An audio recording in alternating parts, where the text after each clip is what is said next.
Welcome to the Business Results Program. This is how to transform yourself, your team, and your company to perform better and achieve higher results. Let's get started. I'm so happy you're here. My name is Pete Winiarski, and I'm the CEO of Win Enterprises, LLC. Check out CompleteBusinessTransformation.com and look at the latest posts and resources we put there to serve you. I started this program because I want you to know that it doesn't have to be that hard. Business leaders like you struggle to get results, to build your team, to satisfy customers, to grow your businesses, and to stay sane in the middle of these crazy dynamics going on around you. My team and I have had full careers in business leadership roles, and we get it. We've had the same challenges as you, and we can share what we've learned, and we can make your life easier. In this program, I will be joined by various members of our team and other guests that I know can help you. We will offer new perspectives and share some of the secrets that you're just not hearing about anywhere else. The Business Results Program is your personal journey to improve yourself as you improve your company and achieve your most important goals and deliver the business results that make you and your team happy. Now, let's get to today's episode. Hey everyone, Pete Winiarski here. I am on the podcast Business Results Radio today with a special guest, Michelle Seiler Tucker. Michelle, how are you doing today? I'm good, Pete. How are you? Fantastic. And I'm excited about today's conversation, Michelle, with you on multiple levels. The first level is because you are helping business owners to sell and maximize their business when they sell. And that's really, really important because, as I'm sure you'll tell us in a few minutes, most people do that wrong. Is that correct? Most people do that wrong. There's a reason why Steve Forbes says 80% of businesses don't sell. 80%. That's a pretty startling statistic. 8 out of 10 companies don't sell. So they are doing it wrong. Many business owners just don't even think about the exit until a catastrophic event has occurred, internal or external. Internal meaning health issues, partners dispute, divorce, or death, unfortunately. And then external, this pandemic that we're in. The worst time to sell your business is when you're in the middle of a catastrophic event because your business is typically trending downward and not doing well. You really want to build your exit from the beginning and sell when your business is in its prime. Start with the end in mind, like Stephen Covey talks about. You're right on the mark there. So that's exciting. You have a book coming out. You just use the word exit. The book is Exit Rich, not exit because we had a catastrophic event and we had to run. So very deliberate there. I want to make sure we talk about the book. And I'm just, overall excited because I love the work that you're doing. We figured out that we've been in some of the same circles, right as we were doing some of the pre-conversation before we got going. So this is a really good conversation for my listeners today. So thank you, Michelle, so much for being here today. Thank you so much for having me. Let's talk about, just tee up the book a little bit, if you don't mind. You've written books before. Why this one? Well, I think this one is just so poignant right now because of the timing that we're in. When I wrote Exit Rich back in 2013 and did the research, I learned that 95% of all startups would fail, right? Startups within 1 to 5 years. That's common knowledge. We all know that. But then when I wrote Exit Rich with Sharon Lechter in 2019 and 2020 and did the exact same research, I learned that the business landscape has flip-flopped. It's really changed dramatically. And this is way before the pandemic. So now it's only 30% of business, 30% of startups will go out of business. Only 30%. It went from 95% all the way down to 30%. So this is really a good time for Startup Nation to start businesses. However, on the flip side of that, out of 27.6 million companies, those businesses that have been in business for 10 years or longer, 70% of those businesses are going out of business. Oh, 70. ooh, So that's you bad. see, it used to be startups are a great risk. Now it's if you've been in business over 10 years, you're at great risk. And you hear about the big public companies all the time, like Toys R Us in business 75 years goes out of business. Mm-hmm. Kmart, Steinmart, Pier 1, Montgomery Wards is in trouble, Sears. And then you got Godiva Chocolate closing down 1,500 locations and GNC closing down 900 locations. So that's what the media is talking about, is the public companies. But guess what? The media doesn't care about and doesn't inform us about all the private businesses on every street corner in every town in every state across our great nation. These business owners are exiting poor. They're selling for pennies on a dollar. They're closing their companies and they're filing bankruptcy. And when you file bankruptcy in America, you just don't lose your business assets, you lose your personal assets too, because you know as well as I do, most business owners pierce the corporate veil by commingling funds, taking out personal guarantees, and things of that nature. So Mm-hmm. I'm really on a mission to help business owners realize that the business landscape has changed and you really have to do something about it. You have to treat your business as your most valuable asset. One of the number one reasons that these businesses are now closing is because business owners become complacent Mm-hmm. and they're married to their original concept. And they stop doing what I call AIM. AIM is always innovate and market. They stop innovating, they stop marketing. And you know what? Life is all about living, dying, growing, growing or dying. You're either You growing better or dying. expand. Yeah, that's right. Yeah. And so that's why so many of these businesses are going out of business. So that's why I wrote Exit Rich. Exit Rich is not just about selling your business, it's actually about building a sellable asset. Because when Mm, these business owners get ready to sell, they haven't created a business that somebody wants to buy because many of them have created a glorified job in which they go to work at every day versus a business that actually works for them. right. And the Yeah. business is 1,000% dependent upon them. So that's what Exit Rich is all about, changing the mindset of business owners, getting them to stop thinking about their business as their baby. Your babies are at home. Go home and hug and kiss your babies. Treat your business like the asset that it is, which is your retirement fund, your nest egg. Owners don't take their portfolio, their financial portfolio of stocks and bonds and go, oh, this is my baby. But that's what they do with their business, right? So Yeah. it's time to really change the mindset. It's time to plan your GPS exit model from the beginning of starting your business or buying a business. Start with the end in mind. And I love that you said that. Not just because I'm a Stephen Covey fan, but it just makes so much sense. And the first time that I heard this concept relative to, hey, entrepreneur, start thinking about it that way when you form the business, not when you're thinking, okay, maybe it's time to get out, or as you pointed out at the beginning, when it's too late. So that whole concept, I imagine forgetting to start or not even thinking about it is just one of many mistakes that business owners make along the way. Do you want to just articulate a few of them for us? Well, the biggest mistake is that business owners don't think about selling their business. That's why I try to get them to plan what I call the STGPS exit model that's Mhm. outlined in my book Exit Rich. The other big mistake is that business owners have created a job and the business is 1,000% dependent upon them. If they Mhm. leave, there is no business. Right. So they also don't really build their business. I'll take you through the six. Let me take you Yeah. through the Would you? six Yeah. P's. Because it Yeah. saves me from asking you specifically one by one. So just go ahead and collect it together and Yeah, just because I can go through the biggest mistakes that business owners make with also going through each P.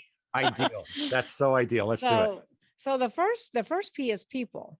Hmm. And the biggest mistake the business owners make is they are the business. I had a dentist that came to me, been in business 50 years, one dentist, he is the dentist, three dental hygienists who are his daughters. And I said, I can sell your business. I can't maximize value though, because you are the business. You're going to have to stay on for 2 to 3 years. He goes, no, we're not staying. I said, well, if you're not staying, you're not selling. Yeah. Because the Who's minute who's gonna y'all run leave, it? the patients leave. Right. Right. But Right. that's the mentality of these owners. That's why I'm saying we have to shift the mindset to we're actually creating a business, not a job. So people's number one. You don't build a business, you build people and they build the business. Hmm. And entrepreneurs have to start focusing on their strengths, hiring their weaknesses. and they have to get out of working in the business and start working on the business. So you need to put the right people in the right seats, and you have to ask the who question. Who opens the doors? Who handles customer service, marketing, legal, accounting, tax issues? Who handles manufacturing, logistics, environmental? The list goes on and on and on. Yes. The clue here, Pete, is you should never be next to the who. Mm. You need the business to run without you. Yeah, absolutely. Without you. So you really want to build a business that's sustainable, scalable, that you're working on, not in. Because businesses are not sellable, because if they are dependent upon the owner, the buyers are not buying. So I'm gonna fold in what I think you would tell us a mistake would be, which is when the going gets tough, the business owner grabs it all and starts to do it all themselves again. Well, I'm going to say they do it all from the beginning. And then they never really let go of the control. Right. And business owners are control freaks. And in order to grow, you have to let go of the control. So I've already named the mistakes under people. They're not focusing on their strengths. They're trying to do everything themselves. Mhm. They're working in the business instead of on the business. That's another mistake. Right. They don't hire the right people, and then they don't put them in the right seats, and then they don't ask the who question. Everybody listening to this needs to stop this recording right now. List down all the things in your business, and then write a name next to it, and make sure your name is not next to any of those tasks. Right. Right. Yeah. This is the most challenging of all P's, is getting the right people in the right spot. Mm-hmm. That's the most challenging. The next P is product. So product is your product, your service, your industry. You have to ask, is my industry service product on the way up or on the way out? Is it thriving or dying? Do I have an Amazon or do I have a Blockbuster and I'm about to go bust? And unfortunately, a lot of industries that were once doing well are not doing well right now because of this pandemic, and then there are other industries that were dying that are now thriving because of the pandemic. So I always tell my clients that if you're in a dying industry, that doesn't mean just pack up and go home. You got to pivot. Mm-hmm. But how do you pivot? You pivot by getting out of transactional and start asking transformational questions. Very good. Well and said. Amazon did this back. Thank you. Amazon did this back in the 90s. They asked themselves, what business are we in? And every business owner should stop and pause right now and ask themselves, what business are we in? And Amazon said, we're in the book selling business. We sell books. We fulfill book orders. And then they asked themselves, which is the number 2 question, most important, what do we do really, really well, better than everybody else? What is our core competency? What is our USP, our unique selling proposition? And Amazon said, we're the best at fulfillment. Mm-hmm. We do fulfillment better than everybody else. So here's the next obvious question. What business should we be in? What business should we be in? What should we pivot to? And Amazon said, we should do fulfillment for everybody, not just booksellers. And thank we goodness should fulfill for them everybody's products everywhere around the world. So those 3 transformational questions transformed Amazon from a small bookseller to a multi-billion-dollar worldwide conglomerate that they are today. Mm-hmm. And every business owner can do this. The problem is business owners get so busy putting out fires and, handling the day-to-day that they get stuck in their fog. And when you're in your fog, it's foggy. Mm-hmm. So you need an outside perspective like me or like you, Pete, to help them, realize what business you're in, what you do really well, and what you should pivot to. Mm-hmm. Make sense? Total sense. And, the absence of asking some of those tough questions, you could keep your head down and just work it. And next thing you know, 3 years have gone by because you didn't pick your head up to just check the temperature of the market, your customers, what's going on. So yeah, good question. You pick your head up and you could be out of business. When you pick your head up, you're don't keep your head down. Oh my God, I'm in that 70%. It's about to go out of business. Right. The next P, the third P is processes. Processes are imperative if you want to scale and if you want to, be sustainable and stay in business. But processes are kind of like exit strategies. Business owners don't think about them until something occurs in their business and they're like, oh, we need a process for that. Right. It broke, or it was never implemented to begin with. So most business owners get this wrong. Most business owners design their processes around their own agenda. Mhm. Have you ever, you've dealt with a company where you call and you're like, push this number, push that number, push this number. You're pushing 12 different numbers to try to get a person on the phone. Is that is that process designed to create happy clients? Oh goodness, no. And then No. you're in the loop. You finally figure out, I'm gonna bang on the 0 button until I get a human. But Oh my now God. you don't even get a human when you bang on a 0 button, because I do that too. Right. So they've designed their processes around their own agenda, not around the customer experience. Mhm. Most business owners do not design the process around the customer experience. And then they wonder why they have unhappy customers and why they lose market share. True, true. And so McDonald's, did you ever watch the movie The Founder? Oh yes. Great movie, right? Mm, So the McDonald brothers, not Ray Kroc, who came in and right. stole McDonald's, but McDonald brothers started McDonald's back in the 1950s. And they said, we want to design a restaurant, fast food restaurant with a fast food operating system. We want to design the processes around the customer experience. What do we want our customers to experience? So that's a question that all your listeners need to ask. So Mhm. McDonald's says we want our customers to experience great tasting food that's hot 30 seconds or less. So now that they have the customer experience in their mind, they're like, okay, let's go out to the tennis courts. Do you remember that? They went to the tennis courts, they took all their employees, they took chalk and they wrote out the processes on the tennis courts. And everybody moved around and they kept bumping into each other and getting it wrong. They stayed there for about 10 hours until they figured out the processes. And when McDonald Brothers was on the top ladder and he was waving like a stick around, like a conductor stick, and really developing this symphony of systems and processes that will go on to live till today. This is why you can eat at McDonald's anywhere in the world and get the exact same experience.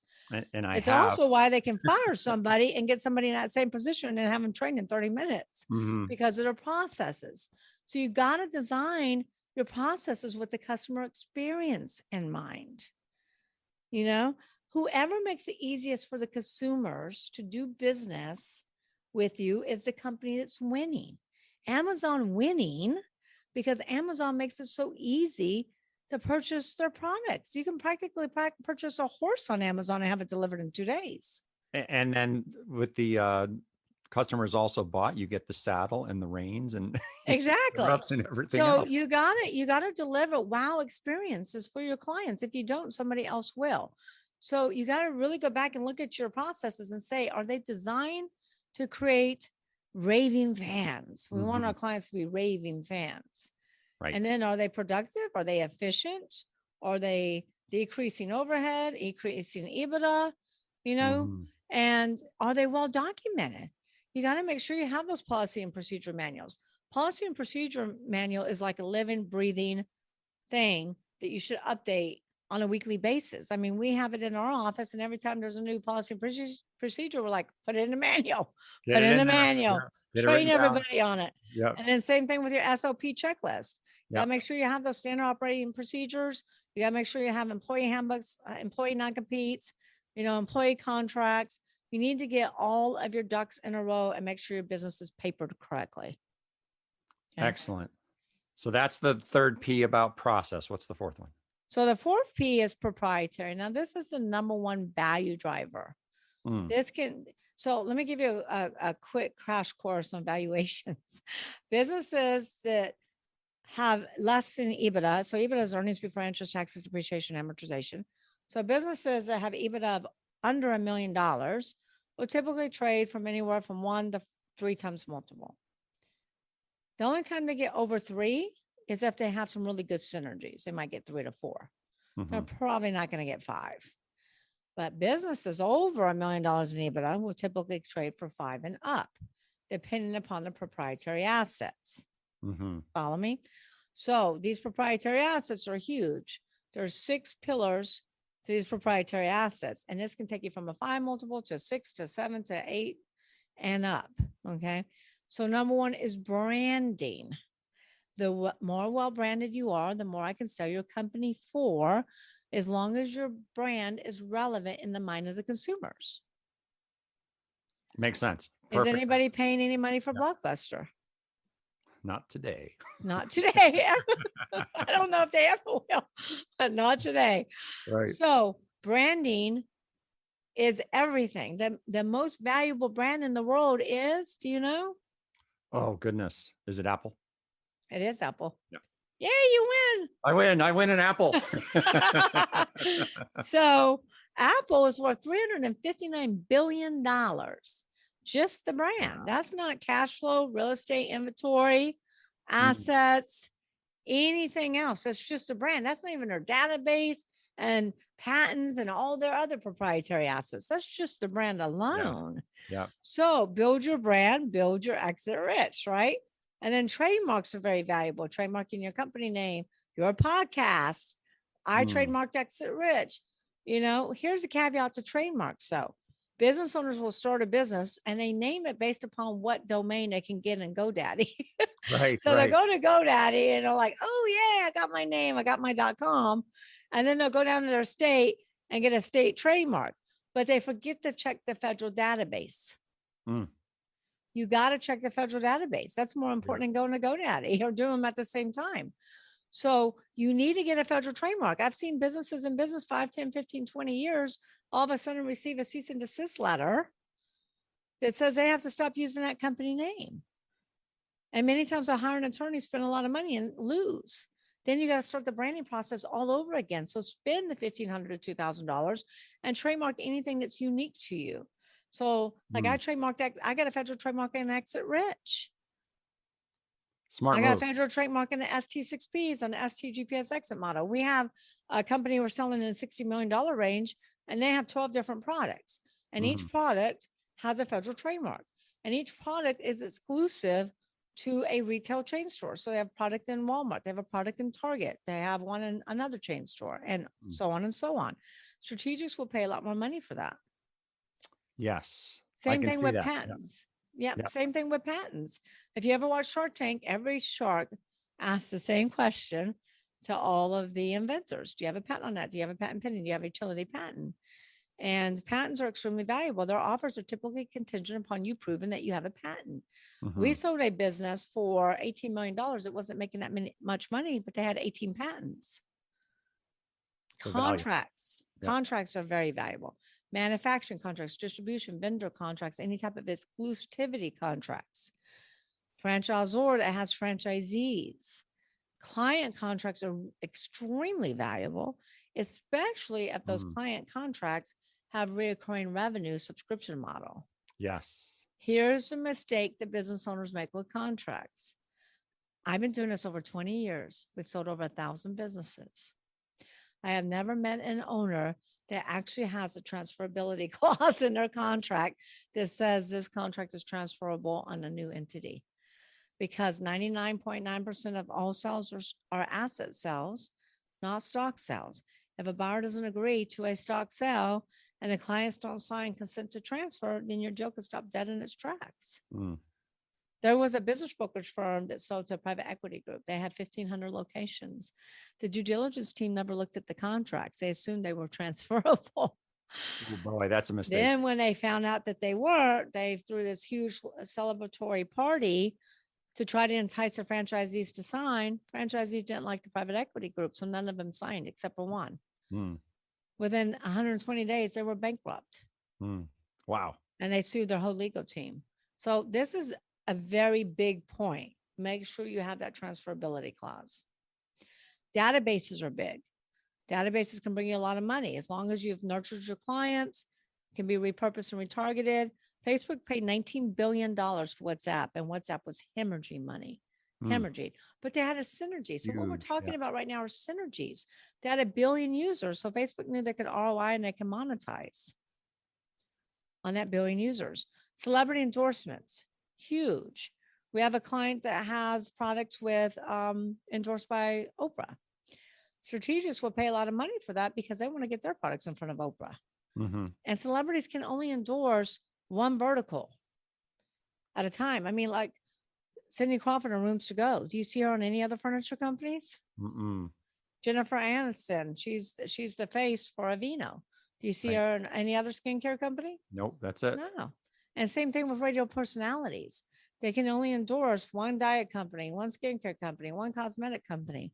So these are what we call prime placements because of that.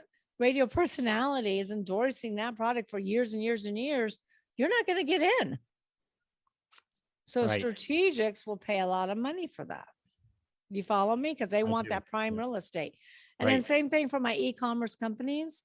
Whenever you get the top 3 to 5 positions on Wayfair, Amazon, eBay, Etsy, that's money, money, money, money, money. The strategics will pay Yeah, a that higher position, multiple for it. sure.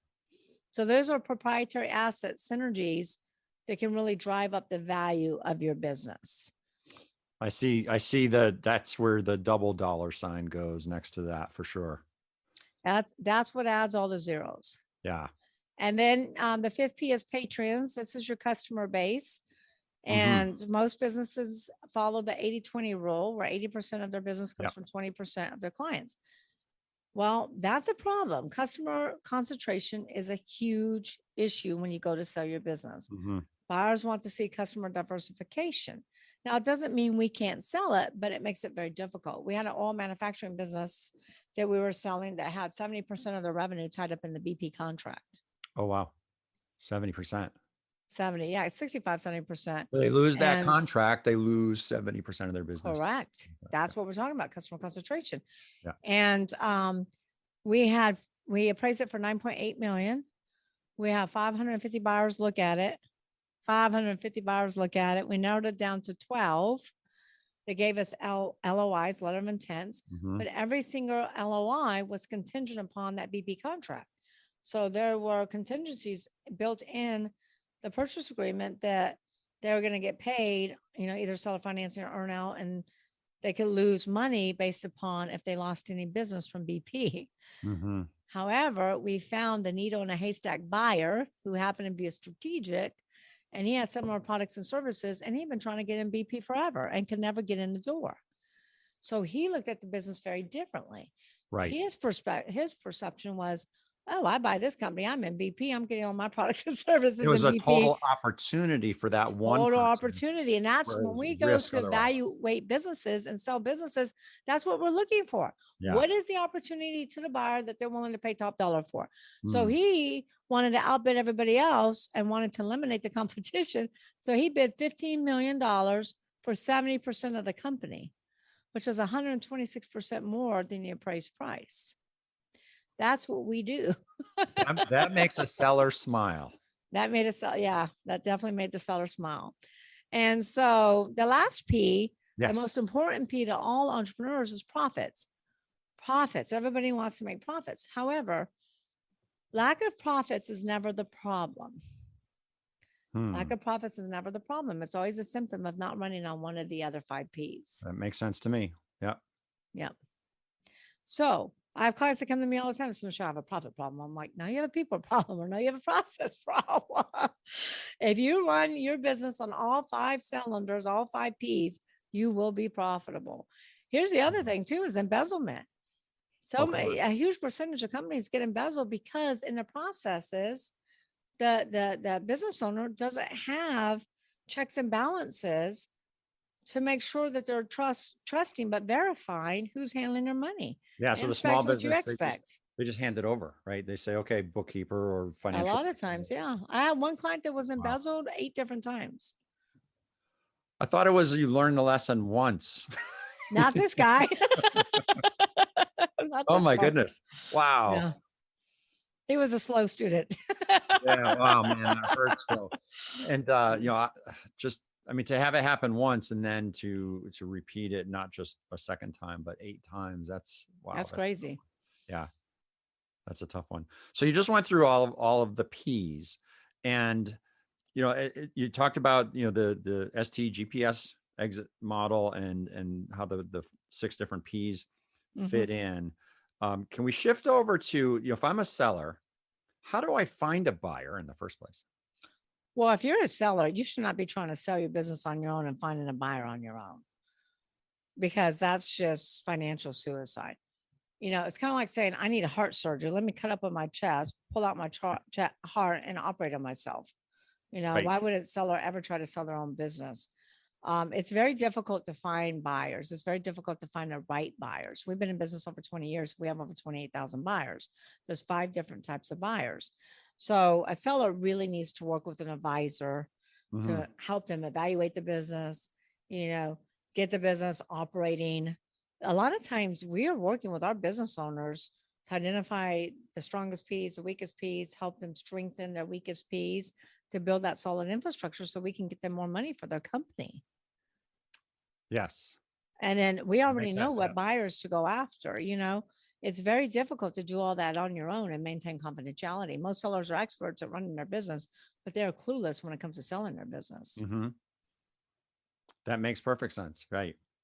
So rather than, let me change my question from how would a seller find the buyer, but you as an advisor, what is it that you're looking for to match up the buyer seller relationship? Yeah, so that's a good question. So the other one, not so much. No, I'm kidding. I'll take it. No, that's right. So we really look, there's a lot of work that goes into the seller and working with them on mindset and figuring out, taking them through the seller sanity check, what's important to them. You know, is it the price? How much money, how long are they going to live? How much money a month do they need to live on? How much money per year? How much money do they want to leave for their heirs? Mhm. What's the most important thing to them? Is it the price? Is it taking care of their employees? Is it taking care of their clients, growing their legacy? I mean, there's a lot of thought process that goes into figuring out what's the most important thing to the seller. What's the seller sanity check? Then we really evaluate the business based upon 6 different methods, one of them being the 6 P's that we take Mhm. all of our clients through, and we identify their synergies. And then that's when we start looking for buyers.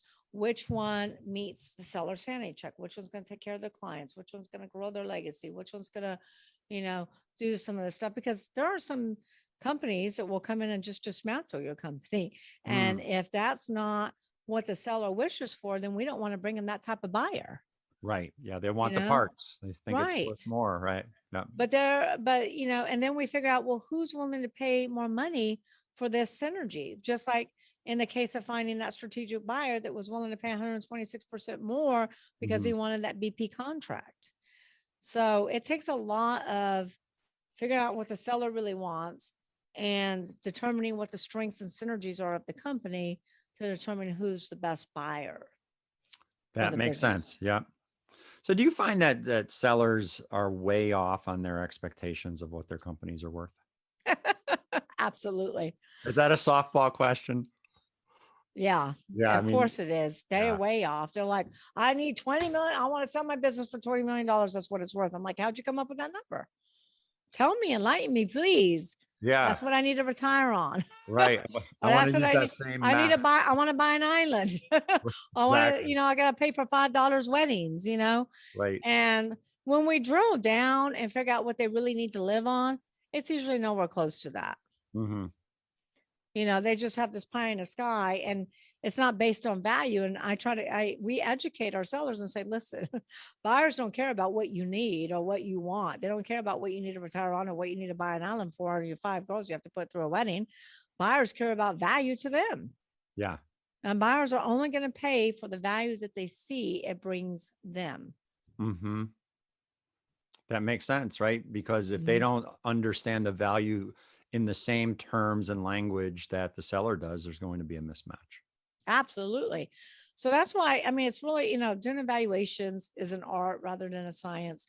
Finding the right buyers is an art rather than science. It takes a tremendous amount of experience, which is why we never recommend for a seller to try to sell their most prized asset, which is their business. I mean, most business owners won't even try to sell their home on their own. And there's a Right. lot less moving parts on selling a home than selling a business.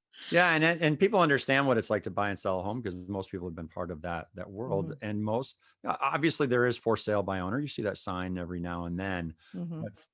but for sale by owner on a business, as you just pointed out, there's way more complexity. Moving parts, things that you haven't really thought of, Yeah. and the home buyer looks like your next door neighbor. The business buyer, you have no idea. You have no idea. And Totally here's the deal too. You don't even know if they're legit because a lot of times competitors will find out that a business is on the market and they just want to get information and they have different. zero interest in buying that business. Right. So there's so many ways that you could ruin your business, destroy your business by not making sure you align with an expert who knows what they're doing. Yeah, makes sense. So let me throw out a couple scenarios at you. I'll make up a business, and you say, well, I'm curious, like, what do you think the most important element would be? So, for example, a manufacturing company that's been around for 20 years and was thinking of selling in 2 or 3 years, and let's say they're like 30 million revenue. Based on what I told you, like, what jumps to the top of the list of what you might want them to really care about? Well, what is their EBITDA? Okay, that's a great question, right? Number one, yeah, What is their EBITDA? Because here's the biggest mistake the business owners make is they don't know their numbers. yeah, Most business owners have no idea what their business is making. So it's not about the revenue. Unless you're a SaaS company, mm-hmm. SaaS companies are the only industry that gets a multiple of gross. Everybody else is going to be a multiple of EBITDA or SDE. Mm-hmm. So what jumps out at me is, so what about the growth? What's the EBITDA? Very good, very good. Well, that's part of me asking the question. I got an answer that actually is going to help the listeners because they might have missed that too. So Okay. let's play with a software as a service. Let's say it's let's say it's a startup who's got something that's going to facilitate debt funding for businesses, and it's a software product. Mm-hmm. And they're a startup, so begin with the end in mind, right? What are the things that you would say, pay attention and to these top items? What would those top items be for that company? For a lot of the SaaS companies, it's pay attention to the infrastructure. Okay. So a lot of them don't have it. And So some of them can be sellable without it, depending upon if there's another SaaS company buying it. Mm-hmm. So that's what comes to the top of my head. So infrastructure, meaning you've got one smart programmer who's doing all the work versus, a team of people, that kind of thing. Versus a team of people. Yeah. Right. What happens if that one smart programmer gets hit by a bus? Yeah. Then you're Right. out. Right. And that's what happens to a lot of these e-commerce businesses and a lot of these SaaS businesses, especially e-commerce. They're like, oh, we started this business. We're making so much money. And it's one person running it. Mm-hmm. They might have two part-timers. What Right. happens to that one person? I just talked to a business owner last night that was on Shark Tank, and their second year, they did 4 million in revenue, right under $1 million in EBITDA. But Mm-hmm. they only have two part-time people. This year they're projected to do 7 million. And they got really one lady running it. And that one lady is older. What happens if something happens to that one lady? Yeah. Your business is out. You have no infrastructure. Right. Excellent point. So what do you say to someone now? Let's say that the pre-pandemic, they were nice seven-figure, mid seven-figure revenue, but then the pandemic happened and they were a service provider. And of course their customer base all put the brakes on for 12 months or whatever, right? Because that's what happened all over the place, as you pointed out at the beginning. Some companies were not doing very well and then they took off. Now you've got the opposite. Let's pretend that here's a company, service provider, 5 or 6 million revenue that went to less than $1 million overnight. And now they're just treading water. They don't want to be in the game forever, but they've got to come back somehow. What's their priority? What's their EBITDA? Well, let's say zero today. So, and that's part of the challenge, right? Let's pretend that, that it was a nice, 7-figure EBITDA, 2 years ago or 18 months ago, but now. Well, you said gross. I did. So let's say that they were 6 million gross. You're right. No, you caught me on that. But because it's a service provider, they don't have a whole lot of COGS. It's more overhead. So let's say they're sitting at exactly $1 million EBITDA pre-pandemic, and now they're treading water. Obviously, you're going to say you got to get back into profitability. Well, my number one thing would be to say, so if they lost their customer base, how could they pivot? I'll give you an example. Yeah. Landscaping. Perfect. So we had a very successful landscape company. EBITDA is about $2.2 million. all commercial, zero residential, all Mm, commercial, all hospitality. I see where this is going. So so they tanked, Yeah. tanked. Yeah. And they're like, what do I do? What do I do? And I'm like, pivot. What do you mean pivot? I said, pivot your customer base. And they go, to what? And I said, go to all of those corporate people that you have all these great relationships with and pivot into residential Mhm. because they all own houses. And people are spending more money on their homes now, more so than ever before, because they're not going to restaurants, they're not traveling, they're not going to movies, they're not doing any of the things that they were spending money on before. So they're spending Right. money on their house. So I said, you need to pivot into residential. Bingo. Does that make sense? Did I answer your question? 100%. Yeah. Yeah. So they get the revenue back. And a then lot they- of times too, I want you guys to realize too, like I was just talking to a company yesterday and they were 7 million in revenue. And I talked to so many companies, so I'm trying to remember what industry this was, but I remember the numbers. There were 7 million in revenue. They dropped down to 4 million in revenue, but they said, Michelle, don't worry. And I go, what do you mean, don't worry? And they go, our even is higher. And I go, yes. yeah, Because we, just because you drop Yeah. in revenue doesn't mean that you can't get higher EBITDA because you cut out what's not working and cut overhead. bingo. Yeah. Yeah. Very good. Michelle, this is Yes. fantastic. So I'd love to keep going, but I want to honor your time and let's set up and queue up how people can grab the book because I know we're in pre-launch right now. It's coming out pretty soon and they need to have it. If you're a business owner, you do need to grab this.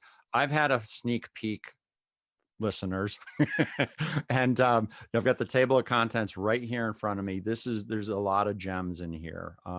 A lot of golden nuggets, if you don't mind me using the phrase, from your chapters. So How do you like that? You like me calling my chapters golden nuggets? yeah, I do. And I love the bonus nuggets too, right? Yeah.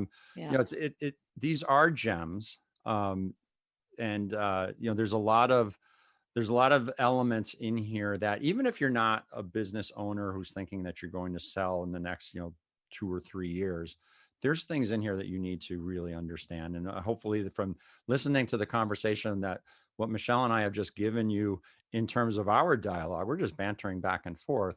I hope you were taking notes as you went. So Michelle, give us a path Sure. to how to get the book, how to get on your train here, because you're offering a lot of really valuable nuggets in the book. Thank you.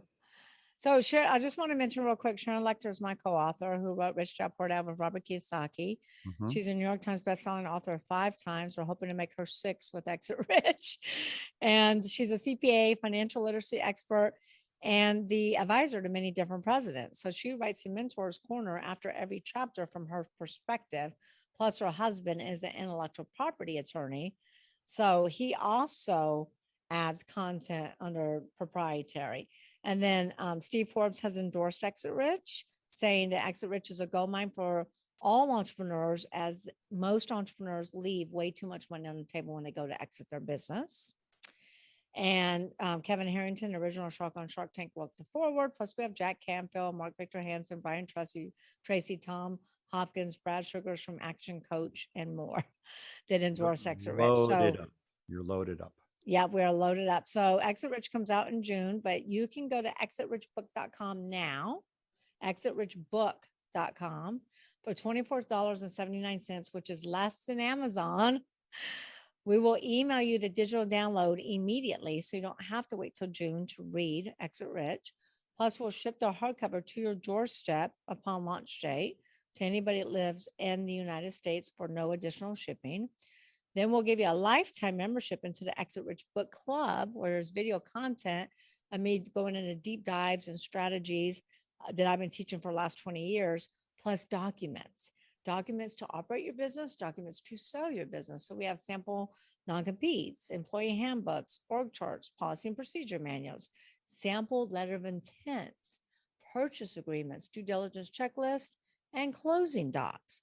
All of these documents will cost you over $30,000 if you want to recreate them with your attorney or more. Plus, we're going to give you a 30-day free membership in a Club CEOs, which is an entrepreneur mastermind that I founded, where we ask those transformational questions to help business owners get unstuck so they can build that sustainable, scalable, and when they're ready, sellable business. So they too can exit rich, all for $24.79 at exitrichbook.com. Well done. Well done. And if you don't do that, that means you as a listener must have slept through this interview because that's a fantastic opportunity. So, Michelle, that was very generous. I mean, that whole package, you. the way you set that up, really, really on the mark. It's an important topic. Hopefully all you listeners today will go to that website, grab it, and enjoy it. This is really, it's a game changer today. Thank you, Pete. Thank you so much for having me on. It's a pleasure. I love the little scenario thing. Nobody's ever done that before. I love that. Oh, good. I'm glad. I know you're on the podcast, a trail right now, and you're probably being interviewed by a lot of people who are asking you similar questions. And I'd like to take it off road and see where it goes. So yeah, no one's done that. So well done, my friend. Well done. Thank you so much. Thanks for being here, Michelle. Thank you for having me. Have a great day. All right, everyone. Business Results Radio. We'll catch you on the next episode. Take care. Thanks for listening to this episode of Business Results Radio.